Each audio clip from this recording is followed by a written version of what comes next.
അസ്സലാമു അലൈക്കും വറഹ്മത്തുള്ളാഹി തആല വബറകാതുഹു. അൽഹംദുലില്ലാ. പ്രിയ സുഹൃത്തുക്കളെ, നമ്മളെല്ലാവരും വിചാരിച്ചാൽ നമ്മൾ ദുആ ചെയ്താൽ അള്ളാഹു ദുആ സ്വീകരിക്കും. ദുആ കൊണ്ട് നമുക്ക് വിധിച്ചതൊക്കെ മാറ്റിമറിക്കാൻ പറ്റുമെന്നൊക്കെ പറയുന്നില്ലേ? നമ്മളെല്ലാവരോടും ദുആയിൽ ഉൾപ്പെടുത്തണേ, ദുആ ചെയ്യണേന്ന് പറയുന്നത് എന്തുകൊണ്ടാണെന്നറിയോ? ആരുടെ ദുആയാണ് അള്ളാഹു സ്വീകരിക്കുക എന്ന് പറയാൻ പറ്റില്ല. അതുകൊണ്ടാണ് നമ്മളെല്ലാവരോടും ദുആ ചെയ്യണമെന്ന് പറയുന്നത്. നമുക്കൊരു കാര്യം വരുമ്പോൾ നമ്മളെല്ലാവരോടും ദുആ ചെയ്യണമെന്ന് പറയാറില്ലേ?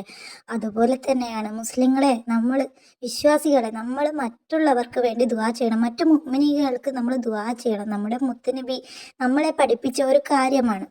ഫലസ്തീൻ ജനതയുടെ സംരക്ഷണത്തിന് വേണ്ടി, ഫലസ്തീനിലുള്ള മുഅ്മിനീങ്ങളുടെ സംരക്ഷണത്തിന് വേണ്ടിയിട്ടും അവർക്ക് ഭക്ഷണം കിട്ടാൻ വേണ്ടിയും അവരെ പാർപ്പിടവും അതുപോലെ അവരുടെ യുദ്ധത്തിൽ നിന്നൊക്കെ അവരെ അള്ളാഹു രക്ഷപ്പെടുത്താൻ വേണ്ടിയിട്ട് നമുക്ക് എല്ലാവർക്കും കൂടി ദുആ ചെയ്യാം. നമ്മളെല്ലാവരും കൂടി ഒരുമിച്ച് ദുആ ചെയ്താൽ ആരുടെയെങ്കിലും ദുആ അള്ളാഹു സ്വീകരിച്ചാലോ? നിങ്ങളൊന്ന് ആലോചിച്ച് നോക്ക്. ഫലസ്തീനിലുള്ള ഓരോ മനുഷ്യരുടെയും അവസ്ഥ നമുക്ക് ആലോചിക്കാനേ കഴിയാൻ പറ്റുന്നില്ല. കാരണം അവർക്ക് നേരത്തിനുള്ള ഭക്ഷണം കിട്ടുന്നില്ല. ഒരുപാട് പേര് പട്ടിണിയായിട്ട് മരണപ്പെടുന്നു. ഇതൊക്കെ കാണുമ്പോൾ കണ്ണിൽ നിന്ന് വെള്ളമല്ല ചോര വരുന്നു. കാരണം അത്രക്ക് ദയനീയമായിട്ടുള്ള ഒരവസ്ഥ. പടച്ച റബ്ബ് അവർക്ക് അവരുടെ നീതി കിട്ടട്ടെ, അതുപോലെ അവരുടെ ഭരണത്തിന് അവരെ ഈ ഒരു അവസ്ഥയിൽ നിന്ന് മാറ്റി നിൽക്കട്ടെ എന്ന് പ്രാർത്ഥിക്കാം നമുക്ക്.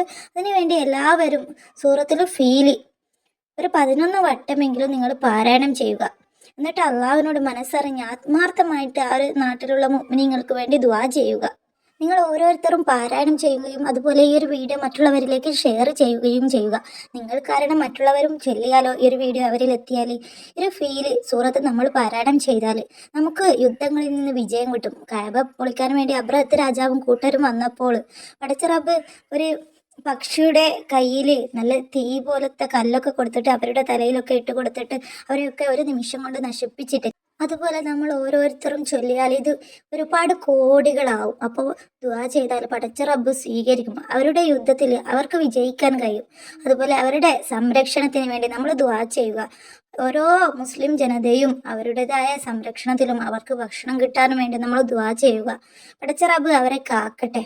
അപ്പോൾ എല്ലാവരും ഓതാൻ വേണ്ടി മറക്കരുത്, അതുപോലെ ഷെയർ ചെയ്യാനും മറക്കരുത്. ഇൻഷാ അല്ലാഹ് നമുക്ക് എല്ലാവർക്കും ദുആ ചെയ്യാം. ആ ഒരു പാവമായ സാധുക്കളായ മുസ്ലിമീങ്ങൾക്ക് വേണ്ടി ദുആ ചെയ്യണം നമ്മൾ. അവരെ അള്ളാഹു കാക്കട്ടെ, സംരക്ഷിക്കട്ടെ എന്ന് നമുക്ക് 5 വക്ത് നിസ്കാര ശേഷം നിത്യവും ദുആ ചെയ്യാം. ഇൻഷാ അല്ലാഹ്. ആമീൻ.